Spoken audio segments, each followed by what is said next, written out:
Hey Marley, Yeah, guess what we're talking about today? something you guys don't know anything about. Exactly. Horsepower. Oh my god. Oh, That was a good one. We're talking about the Corvette, Which- the new C8, the mid-engine Corvette, Yes. because apparently Chevy can't make a body that works. You know, it keeps That bending is- frames that is in every pretty single bad. test. Now let me explain to you what actually is bad. Okay, these images, right? These images that have surfaced of this Corvette covered from head to toe, or from nose to tail, however you want to call it. And the poor woman who's testing this car doesn't have the first idea of what to do. Now the sadder image is the poor car getting towed out of the gas station that it was pulled over. Yeah, it was pretty bad. I was. Wait, didn't they have a first fail with the Camaro too, where the owner crashed? No, that was a Corvette. That was a Corvette. Oh fuck! Yeah, It was a ZR1, right? it was a ZR1. Yeah, They were crashing the ZR1. ZR1 at the Nürburgring. I think it was at the Nürburgring. It was at a racetrack Yeah. for sure. And then it I took think- that turn and it slid and it hit the wall. I really feel like Chevy just has to embarrass itself, like constantly. Like every time. Hey, they say any press is good press. Or what's the slogan? Bad news is good news. No, No. All publicity is good publicity. There you go. All publicity is good publicity, huh? What you Well, gotta say about that, well, Marley? we're talking about it now, Yeah, right? that's true. That's true. Well, that's because we've true. also been talking about the GT500 so much. That it's annoying. That, yeah, a little bit. No, remember I said that's the one car, that's the one sports car that's coming out that I would buy. Which one? The GT500. Oh. Back to the No, Corvette. son, Back and to I the said Corvette. Now that the horsepower It's came the out. only one that's like So beautiful. Anyways, we can talk about the Chevy, the Corvette. So yeah, so it's creating so much power that it's cracking the aluminum flame. You gotta say it like Vin Diesel. aluminum chassis. So much torque, the chassis twisted So coming much off the line. torque. That it cracked the backlight. What? Yes, that's what it said. That's what it said. The So- back light? Yeah. Like the brake light? Mm-hmm. It cracked the brake light. It I thought it cracked broke it. frame. It broke Yeah, that's what I frame thought. because of so much and happiness, and then it cracked the backlight. So much happiness. It's gonna be 1,000 How long is horsepower. it? Well, you got to figure. Okay, so they're building a mid-engine car, right? Yeah. So you have Ferrari, you have Lamborghini, you have Audi. So, you know, they're doing carbon fiber tubs, you know? So there's a reason for it. And I don't think the C8 has that much carbon fiber. I don't know, but I don't think it has enough to help with the rigidity of the frame. And I think that's what's happening. They're trying to do it with the aluminum that they're doing on the trucks. Maybe, you know, I don't know. I'm not, you know, but that's pretty crazy that it's actually getting, you know, twisted. Yeah, Twisted I up. think that's pretty incredible. And the reason I think that because I agree with you, I don't think they're doing that much carbon fiber on it because the price point that is projected that people are trying to like estimate it out, especially with it already showing that it is an aluminum chassis, that they're trying to keep it under the six figure mark. Oh, no. Yeah. No, Base they are saying that the base model mid-engine is probably gonna be around 60. So yeah, after dealership markup. That's great. That's what they're at No, now. I think it was under, I think it's under, like 60. I think it was under a couple $100,000. So you're talking $180,000 They can't Corvette. Do that. They can't do that. They can't go from I have a zero. Now the 01 is a six-figure car. I'm not saying it's not a six-figure car because of It's gonna cost more than the it's gonna be a ZR1. six-figure car. But MSRP wise, I don't think it's going to be a six-figure car. Now, is this something that you just read somewhere, or is this something that you? I read from mean Chevy? I think that car driver's pretty reliable on their sources. Is that what they said? Yeah. Well, they're gonna have multiple power plants, Yeah. but I think the main power plant that everybody's gonna go for, you're talking 180K. They can't do that. I wouldn't see them doing anything less than that, to be honest. Yeah, I mean, because they're you know, they're trying to create an exotic supercar. So they're trying to create an American Ferrari or American Which is what the Lamborghini. Corvette was supposed to be in the first place. But what I'm saying is, if that's what they're trying to aim for, and they're having all these issues with the cheaper shit that they are building with this car, then they should upgrade to that. But that's not what they're doing. So that's why I'm like, I don't think it's gonna cost. It's gonna cost a lot.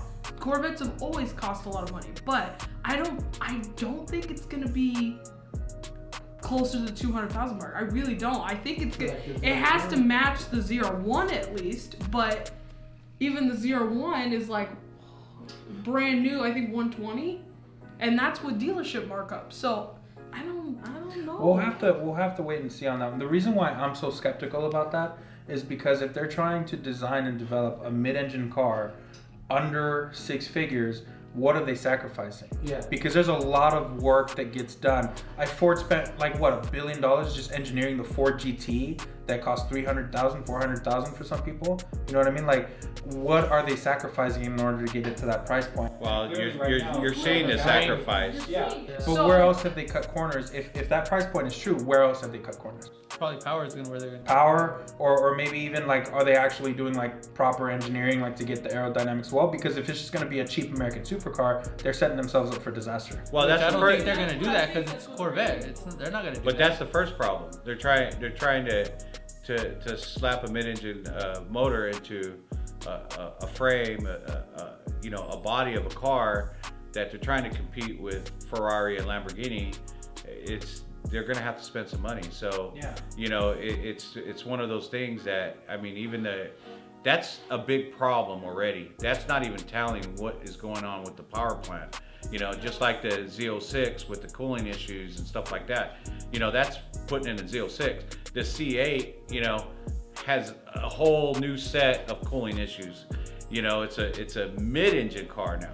So it's not only the problem with the frame or the structure of the car, it's going to be a problem with the power plants. But if you could imagine an American, I'm using air quotes here, American supercar at the same price that you could get like their competitors, right? So the GT500 or what is it? The Ford GT. The Ford GT is super expensive and super Right, exclusive. but that's an American supercar. Yeah, but I don't think they're gonna. I don't know. I can't sit here anymore and go like, it's so hard to defend Chevy, right? But I can't sit here anymore and go, I think this is what they're gonna do because they're so ass backwards. Where did I get? I don't even know. That like I can't even I don't even know anymore. Well, I can see you're very passionate about this. I am because I need. But you know what? Ford done it right with the Ford GT in 2005. That was the second version. The first version. The first version was a 60s car. Yeah, the 60s, and then they did it with the 2005, right? And So then that now was for mid-engine, 2016. still gem, and now we got, the new Ford GT. Yeah. So Ford's done it right. So, Chevy, I think, needs to just step out the game and keep it, just like the Corvette fanboys, they don't like the mid-engine car, so just keep it, with their ZR1. The ZR1's a great car. Which brings me to my next question, Fantastic actually. cars is the So we know, and you know especially, that there's a lot of purists around the Corvette that think that this mid-engine thing is just a disaster already. Yes, absolutely. Is Chevy doing, obviously you don't know, but do you think, or would you want to see Chevy kind of do something for the purists too? So for example, you have your mid-engine C8, right? But would you like to see like a second version of the Corvette for the purists that still is front engine and looks like the Corvette? Let me say this, if we've learned anything from Microsoft is that we just need to leave the purists alone. Because no matter what they do, they always bitch about the new things. Interesting. So me personally, I like that they are doing the mid-engine. I think that is You like that they're doing I a little like different. that they're doing something different because they have to. The C7 was freaking fantastic. It was a huge step up from the C6 to the C7. Those are two completely different cars. You know what I mean? Like, it's fantastic, and I'm excited to see it with the C8. I'm assuming what it's going to be. Of course, it is C8. But I'm excited to see where it's going to go from there. But my fear and sadness is that it needs to still be at a healthy price point because it is still an American car. Whether we like to think that it's, whether they like to think that it's going to be competing with, Ferraris and Lamborghinis and stuff, it's still an American car, which it doesn't have that exotic appeal to it. So it still needs to be at a decent price point for people to want to buy it, right? They're just trying to do what Ford's done since the 60s. They should just stay out of it because they're going to have an issue because the car, I'll tell you right now, it's not going to be below 150K. It won't. And once you get into the $200,000 range, You know, you're gonna buy, you know, a little Mercy Aligo, or, you know, not a Mercy, but a Huracan or something like that, or an Audi R8 or something, you know. So they're going into a different bracket of exotic cars, you know.